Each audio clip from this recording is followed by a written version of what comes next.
Olá, eu sou a Vanted e você está assistindo o canal Universo Anunnaki. No vídeo de hoje, nós vamos falar um pouquinho de Zeharia Sitchin, porque é impossível falar sobre os Anunnaki e sobre o Nibiru sem mencionar o pai da teoria, Zeharia Sitchin. Vamos lá?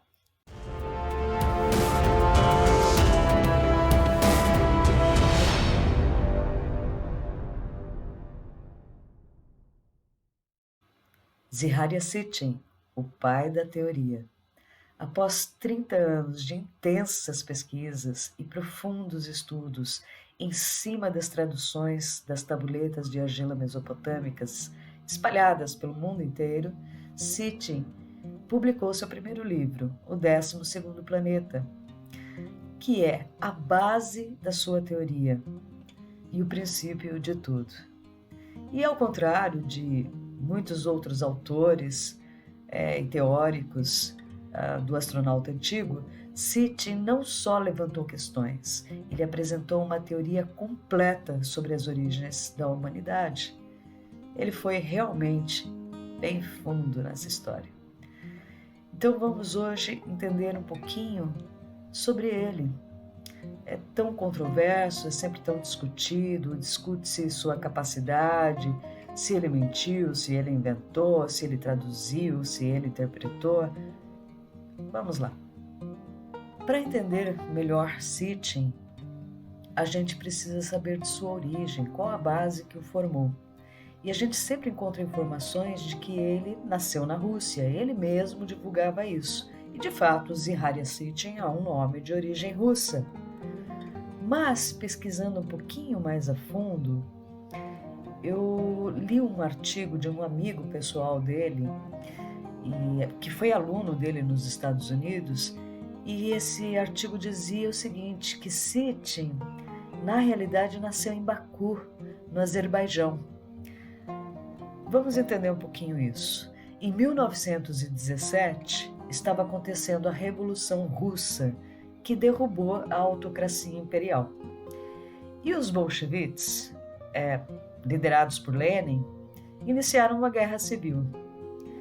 E com o apoio do Exército Vermelho, eles conseguiram instalar o comunismo em todos os territórios que antes pertenciam ao Império Russo. E o Azerbaijão fazia parte desses territórios todos, antes do Império Russo, e agora não passava de uma das repúblicas da União Soviética, que se oficializou em 1922. Mas, antes disso, fugindo da fome, da miséria, da guerra, a família de Sitchin migrou do Azerbaijão para a Palestina. O Fusquinha é por minha conta, tá? Nessa época ainda não tinha Fusca. Não tinha Fusca ainda. E uma vez na Palestina, dominada pelo Império Britânico, pelo governo britânico, Sitchin teve a oportunidade de crescer livremente e desenvolver seus estudos, suas pesquisas.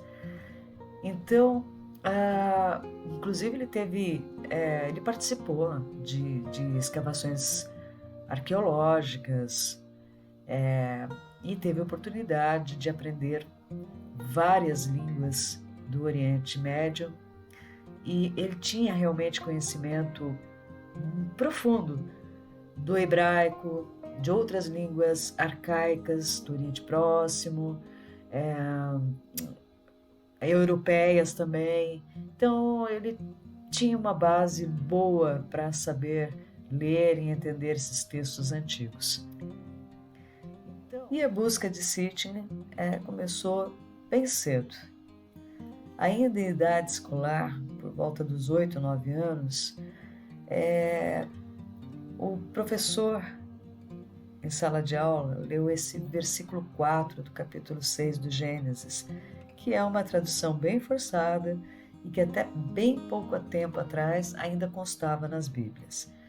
Então vamos lá. Naqueles dias havia gigantes na terra, e também depois, quando os filhos de Deus conheceram as filhas dos homens, as quais lhe deram filhos, Esses gigantes eram os valentes, os homens de renome que houve na antiguidade.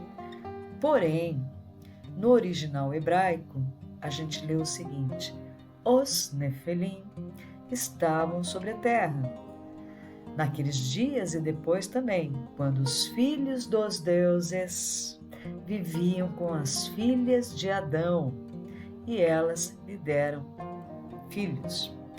Eles eram os poderosos filhos da eternidade, o povo do Shem. Bem, na hora o Sitchin ergueu a mão e falou: mas professor, por que você fala que os Nefilim eram gigantes, se no texto em hebraico Nefilim não significa isso, não significa gigante, significa o povo do Shem. E o professor deu um cala-boca, mandou sentar e falou que a Bíblia não era para ser discutida. O Sitchin foi para casa super chateado e ficou com isso na cabeça para sempre.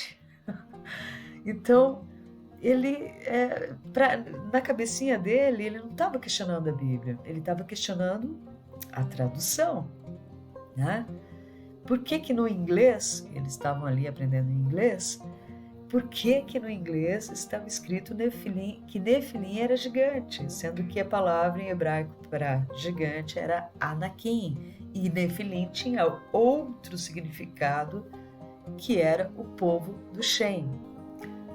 E olha só que interessante, os Nefilim estavam sobre a terra, foi traduzido como havia gigantes na terra. Hoje não, hoje em dia já consertaram isso e mantém só os Nefilim estavam sobre a terra. Mas também não explicam o que significa Nefilim, né? Simplesmente não mexem mais, não fazem mais essa tradução forçada. Mas na época do Sitchin, os Nefilim estavam sobre a terra, foi traduzido como havia gigantes sobre a terra.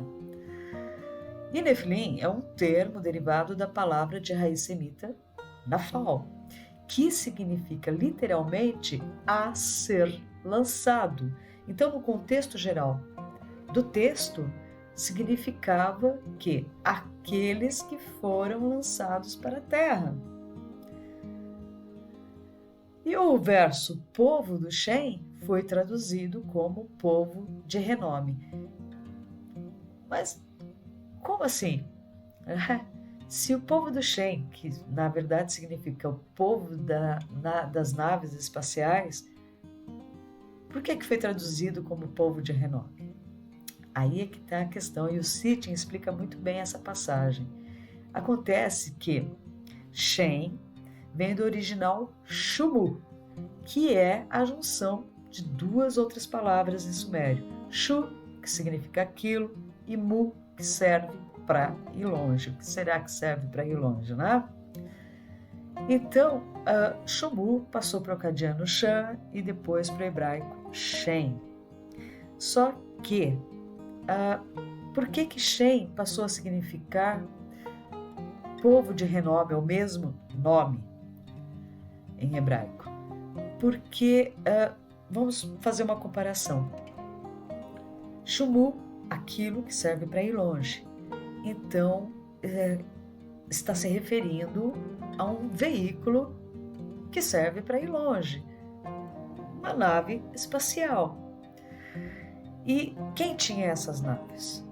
Os Anunnaki, né? O povo do Shem. Então, é mais ou menos quando a gente compara alguém por aquilo que ele tem, né? E não por aquilo que ele é. É mais ou menos assim, aquele cara que tem a BMW, né? Então, o povo da época, quando via os deuses chegando com suas naves espaciais, falava, aquele cara do Shumu, né? Aquilo que serve para ir longe. O cara lá, aquele poderoso, pessoa importante, que tem um Shumu. Então, olha como a coisa vai indo. É tipo, como é que a gente fala? Telefone sem fio, né? Que você vai aumentando ou diminuindo a informação. E, enfim, Shumu passou para Shan, que passou para Shem, e Shem, em vez de significar aquilo que serve para ir longe, ou o povo do Shen, o povo das naves espaciais, passou a significar o povo de renome. Bem, então, originalmente, esse versículo 4 do capítulo 6 do Gênesis, em seu significado real, seria: os filhos dos deuses que vieram para a terra do alto dos céus eram os Nefilim. E os Nefilim eram o povo do Shem, o povo das naves foguetes.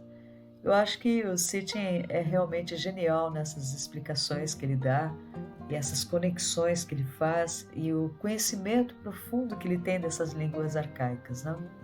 Muita gente contesta, mas na verdade a capacidade dele era imensa para esse tipo de assunto.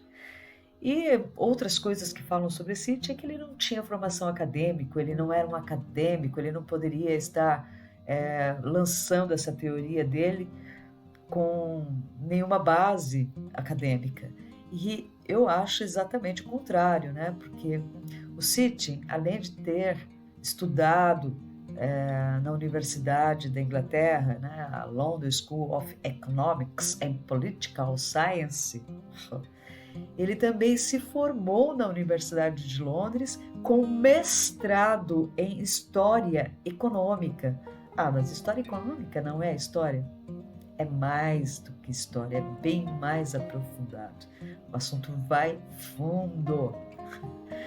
Então, ele tinha, sim, muita capacidade e ele tinha, sim, formação acadêmica. Ele era mestre em História da Economia. Além disso, ele também foi membro da Sociedade de Exploração de Israel, membro da Sociedade Americana Oriental e membro da Associação de Estudos do Oriente Médio e da América do Norte. Você ainda acha isso pouca coisa? Não é, não. Bem, Sitchin passou a vida inteira tentando entender quem eram esses Nefilim, propositalmente ou sem querer ocultados no versículo 4 do capítulo 6 do Gênesis. Isso ficou na cabeça dele a vida inteira e nas horas vagas ele sempre desenvolvia sua pesquisa. E então, após 30 anos, ele publicou o 12º Planeta. E nesse primeiro livro, nós percebemos nitidamente que a teoria dele se divide em dois aspectos muito importantes. Primeiro, a das origens da humanidade. E a segunda, provavelmente a mais polêmica, que é sobre o planeta Nibiru, né? Que seria, então, um corpo celeste que faz parte do nosso sistema solar, ainda na hipótese, vamos dizer assim. Enquanto não for descoberto, ainda é hipotético. Mas, enfim, como eu sempre digo e reafirmo, toda teoria tem pontas soltas que devem ser resolvidas, mas 95% da teoria que o Sitchin desenvolveu, para mim, faz muito sentido e é extremamente coerente. Quem leu o Gênesis revisitado vai perceber que o que Sitchin escreveu no 12º Planeta, ele aprofundou bastante neste outro livro. Então é onde ele debulha em detalhes, de forma muito categórica, os dois pilares da sua teoria, que são as origens da humanidade e a origem do sistema solar, a partir do evento onde o invasor planeta Nibiru colide com Tiamat e forma a Terra, a Lua e põe uma ordem no nosso sistema solar da forma como a gente conhece hoje. Então o Sitchin vai desde o princípio da formação do universo, do nosso sistema solar e também da formação na Terra, desde a vida embrionária até quando a vida sai da água e vai para a terra, e começam a surgir os répteis e depois os mamíferos, e então surge na terra um ser muito próximo ao que viria a ser um dia o Homo sapiens, nós. E o Sitchin vai desenvolvendo a história a partir do Homo erectus e comparando os períodos de evolução e levantando as questões sobre a teoria do Darwin e o que realmente pode ter acontecido a partir da intervenção Anunnaki na Terra. Então ele questiona bastante essa passagem do Homo erectus para o Neandertal, né, que foi um salto gigantesco, e hoje a ciência comprova totalmente que foi realmente um salto gigantesco, principalmente a partir da análise do DNA, que deu um salto súbito na cadeia do DNA, quando surgiu o Neandertal. E eu costumo pôr realmente o Neandertal como sendo aquele ser que surgiu da experiência genética em laboratório, a partir da junção do DNA do Homo erectus, né, esse aqui,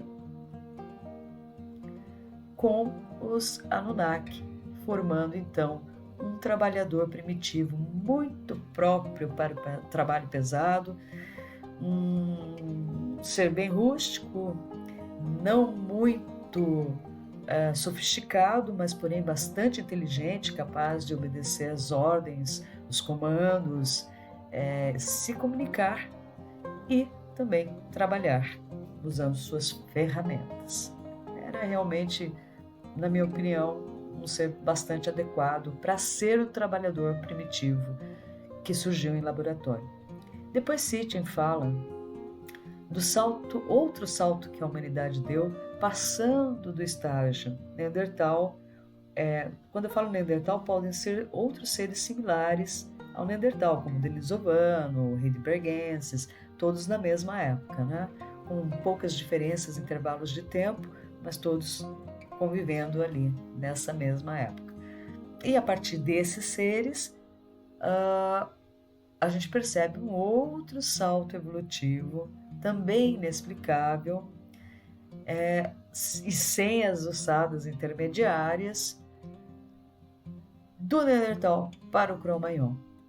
Aí nós já temos um homem mais sofisticado, já com uma inteligência bem mais superior ao do Neandertal, com habilidades manuais bem superiores, tudo mais bem desenvolvido. E o Sitchin põe como sendo fruto natural do relacionamento, no caso específico do deus Enki, do Anunnaki Enki, com uma dos trabalhadores primitivos na fase ainda Neandertal. Então é desse cruzamento natural surge esse ser mais avançado que nós podemos pôr nessa fase do Cro-Magnon. Há muitas divergências sobre o surgimento de uma raça e de outra, enfim. Mas a gente percebe uma coisa muito interessante, que tanto o Cro-Magnon, quanto o Neandertal, quanto o Homo erectus estavam todos convivendo na mesma época e um não anulou o outro. Ou seja, se a questão é evolução, então isso não faz muito sentido, porque a evolução sugere que o ser anterior é eliminado naturalmente. E, na verdade, os três tipos estavam convivendo, aliás, vários tipos na época, né? Estavam convivendo todos juntos há mais ou menos até 40 mil anos atrás, quando então os outros espécimes menos evoluídos sumiram da face da Terra e só ficou o Cro-Magnon. É bem interessante isso. E foi nessa fase do Cro-Magnon que os Nefilim, ou o povo das naves foguetes, ou como eu disse outro dia, já expliquei e ainda vou aprofundar isso, os Zigig desceram para a terra, escolheram mulheres nessa fase Cro-Magnon e tiveram filhos com elas. Então foi nessa fase que surgiu o homem moderno, o resultado desse cruzamento. Mais um salto que a humanidade deu, gigantesco. E aí sim, na fase do homem moderno, é que nós começamos a ver o surgimento das várias civilizações terrestres, né? Antes do dilúvio tinha também, e principalmente após o dilúvio, quando a gente conhece agora nos livros de história a Suméria sendo a primeira civilização da Terra, conhecida como, né, a primeira civilização da Terra, onde surgiu a escrita, a roda, onde as pessoas eram médicos, professores, juízes, etc., né? Então aí sim nós temos todos os moldes e os pré-requisitos de uma civilização avançada, capazes de construir templos, palácios, cidades muito bem estruturadas e autossuficientes, e por que não dizer com energia livre. A gente costuma dizer que eles só usavam velas, lâmpadas, etc., mas a gente sabe que com a tecnologia dos Anunnaki, sim, era possível um tipo de tecnologia que iluminasse toda a cidade. Muito provavelmente eles usavam isso. E além, aqui o exemplo do Pão da Babilônia, né? Mas todas as cidades da Mesopotâmia eram navegáveis, tinham sistemas de esgoto, eram perfeitas, por assim dizer, e extremamente modernas, muito mais modernas do que a gente pode imaginar. E bem, reis surgiram, né, e vocês sabem que ninguém sentava no trono se não fosse descendente dos Anunnaki, ou seja, se não tivesse sangue azul, não era rei. Todos os reis eram empossados, ungidos ao trono, porque eram parentes próximos. Nepotismo na cara, né? Mas é isso aí mesmo. Era assim que acontecia. E a gente vem seguindo esse exemplo, até hoje nós temos monarquias espalhadas pelo mundo. Isso não quer dizer que esses monarcas sejam descendentes diretos dos Anunnaki, muita coisa já aconteceu, muita água já passou por baixo da ponte, e pode ser que esses que estão aí sentados no trono hoje em dia não tenham nem uma pequena ligação com o passado, certo? Mas enfim, Sitchin vai contando toda a história de como surgiu a civilização, como elas eram formadas, como os reis eram escolhidos e como surgiu a religião. Na verdade, aquilo que na antiguidade era serviço ao templo, serviço aos deuses, e que não passava de lavar, passar, cozinhar, cuidar dos deuses, né? Serviços mesmo, serviços caseiros, cuidar dos deuses pessoalmente. Esse era o serviço ao templo, que era uma função dos sacerdotes, e a função não era religiosa, a função era trabalho. E com o esquecimento, com a amnésia do passado, tudo se tornou religião em torno dos aqueles que desceram do céu. E bem, a gente tem imagens de seres alados espalhados pelo mundo inteiro. Toda mitologia tem anjos, por assim dizer, no mínimo seres alados, homens pássaros, etc. e tal. E isso está em todas as culturas, e nós vemos vestígios disso por toda parte, em todas as culturas, nos 4 cantos do mundo, nós temos referências de seres espaciais. Seres alados ou astronautas. Essa imagem eu gosto muito, né? Os astronautas de Valcamonica, que fica na Itália. Isso aqui é muito interessante porque se você olhar para isso e não disser que é um astronauta, bem, eu não tenho uma outra ideia sobre esses dois que aparecem aqui, nesse glifo pictórico, né? Enfim. E esses seres alados também aparecem na Bíblia, que são os anjos, né? E a partir de um tempo começa-se a nascer, criar as religiões em torno desses seres, né?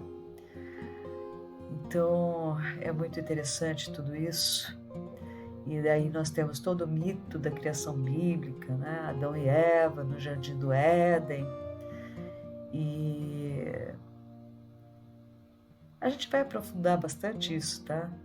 Eu estou só pondo realmente, fazendo comparações com os estudos religiosos, né? Sobre as origens da humanidade, que mostra de uma forma muito lúdica o surgimento do homem na Terra, e Sitchin vem e apresenta uma teoria bombástica que põe tudo por terra, né? A sobrinha dele, a Janet Sitchin, diz o seguinte, um livro muito bom, deixa eu pegar aqui para vocês. Quem não tiver, eu recomendo, porque não sei se vocês conseguem ver. Deixa eu ver se eu estou pondo aqui, ó. Esse livro, Os Anunnaki, Zeharia Sitchin e suas teorias, são compilações de vários textos de vários livros. Eu diria que é um resumo bem bacana. É um livro de mais de 300 páginas, é um livro bem bacana para quem quer conhecer a teoria e não tem tempo de ler todos os livros do Sitchin. Aqui dá para entender bem o que ele fala. Ela junta vários trechos importantes de várias obras. Então eu acho bem legal. E a Janet Sitchin põe essa frase que eu acho muito legal, que o Sitchin dizia que o seu objetivo ao escrever era compartilhar informações que sentia ser de importância vital para todos nós, como família humana, para que soubéssemos sobre nossas origens. Muito lindo isso, né? E o Sitchin foi muito fundo nisso, e ele conta como tudo aconteceu lá na beira do rio Eufrates e do Tigre, na cabeceira do Golfo Pérsico, onde surgiu a primeira cidade fundada pelos Anunnaki, a cidade de Eridu, que significa lar na longura. Muito bonito isso. E depois surgiram todas as outras várias cidades em volta, né? Então essa aqui, na antiguidade, era a Suméria. Mas Sitchin não pesquisou somente os povos mesopotâmicos, né? Aqui nós temos, os sumérios, os egípcios e os assírios. E entre os povos mesopotâmicos, os hurritas, os amoritas, os hititas, vários, né? Até chegar nos assírios, nos babilônicos, etc. Mas Sitchin não pesquisou somente, a gente costuma dizer, né, que ele pesquisou bastante os egípcios e os sumérios, mas não, ele pesquisou muitas outras civilizações e todos os textos mitológicos referentes a essas sociedades. E então, não só as mesopotâmicas, como também as sociedades, as civilizações da América, tanto do norte como do sul e da América Central, né? Então aqui eu pus os maias. Se não forem os maias, são os incas. Agora fiquei em dúvida. Aqui os egípcios, nós temos os deuses gregos e temos inclusive os deuses hindus. Então Sitchin passou conhecimento sobre todas essas mitologias. E o Sitchin teve a oportunidade de ver muitas coisas em loco. Muito daquilo que ele pesquisava e trazia em seus livros, ele pôde ver pessoalmente a partir das várias expedições arqueológicas que ele organizava. E ele ia junto com seus alunos e estudava tudo de perto, né? E investigava várias coisas. Grande mestre, grande professor Zeharia Sitchin. O Sitchin, se você pegar o 12º planeta, só como exemplo, a bibliografia desse livro é muito extensa, são 300 nomes ali para investigar. Entre esses nomes, nós temos Henry Layard, que foi o arqueólogo que descobriu a Nínive babilônica na Assíria. E dentro de Nínive, a Biblioteca Real do Assurbanipal II, onde foram encontradas as primeiras tabuletas de argila, 25 mil tabuletas de argila, algumas em escrita original sumério. E olha só, dessas 25 mil tabuletas, até hoje foram traduzidas apenas algo em torno de 2.000 tabuletas. Então tem muita coisa ainda para ser traduzida, mas eu acredito que o mais importante, aquilo que a gente já tinha que saber mesmo, a gente já sabe. Mas eu creio que ainda vai aparecer muita informação relevante nos próximos anos. Vamos lá. Temos também o George Smith. Esse cara eu admiro pra caramba, porque ele, trabalhando no Museu Britânico de Londres, foi ele que reuniu todos aqueles fragmentos encontrados em Nínive e foi catalogando as peças e juntando as partes de textos, né? Aqui vem esse texto, esse texto aqui, esse fragmento faz parte desse texto, aquele outro também, não, esse aqui é outra coisa. Então ele organizou tudo isso daí. E foi quando o mundo descobriu, através desse livro que ele lançou, o Gênesis, né, um conto caldeu do Gênesis, que é a primeira versão que o mundo ficou conhecendo, que contava a mesma história que está no Gênesis bíblico. Então, ali ele mostrou ao mundo que havia textos muito mais antigos que os textos bíblicos, contando exatamente a mesma história e com muito mais detalhes. Então, George Smith também foi uma das fontes do Zeharia Sitchin, e uma das principais fontes foi o Samuel Noah Kramer, com vários livros escritos. Esse aqui, a história começa na Suméria. Eu li Suméria, o berço da civilização, muito bom, super indico. Então eu estou aqui mostrando algumas das referências, mas são várias. Autores alemães, vários. O Sitchin pesquisou bastante traduções feitas por estudiosos alemães. Muito interessante.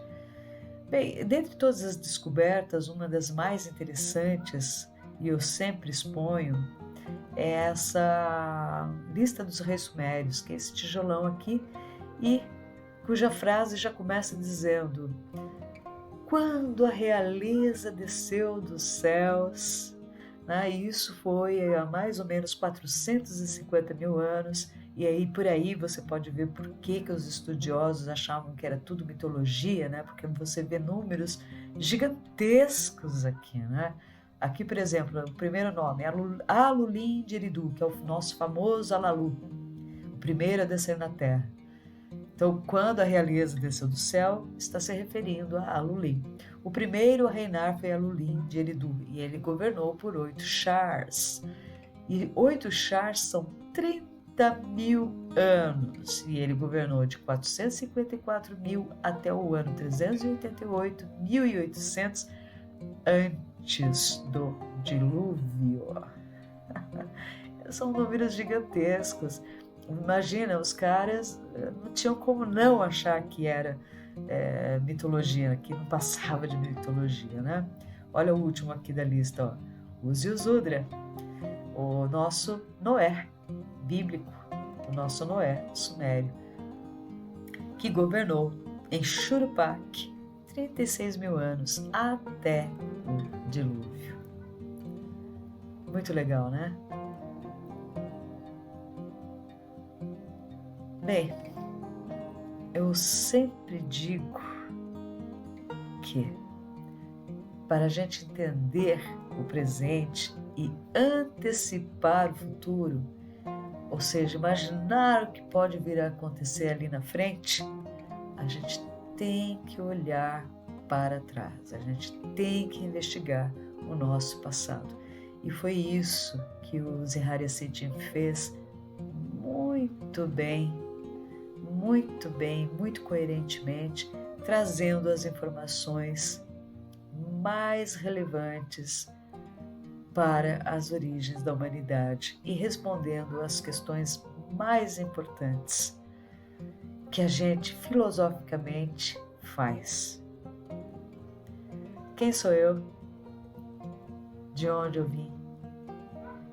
Para onde eu vou? A gente continua em um próximo vídeo. Eu vou estudar bem direitinho se ainda temos mais algumas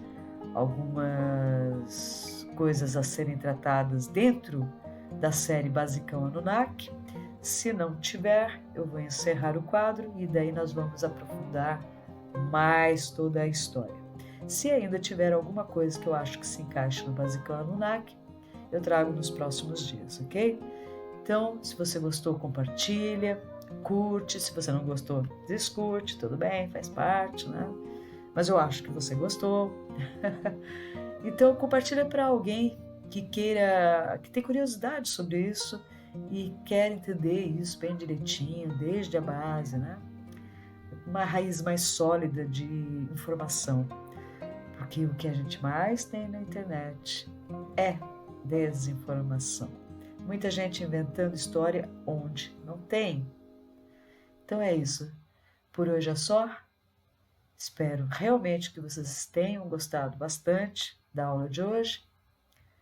E até a próxima. Fiquem bem.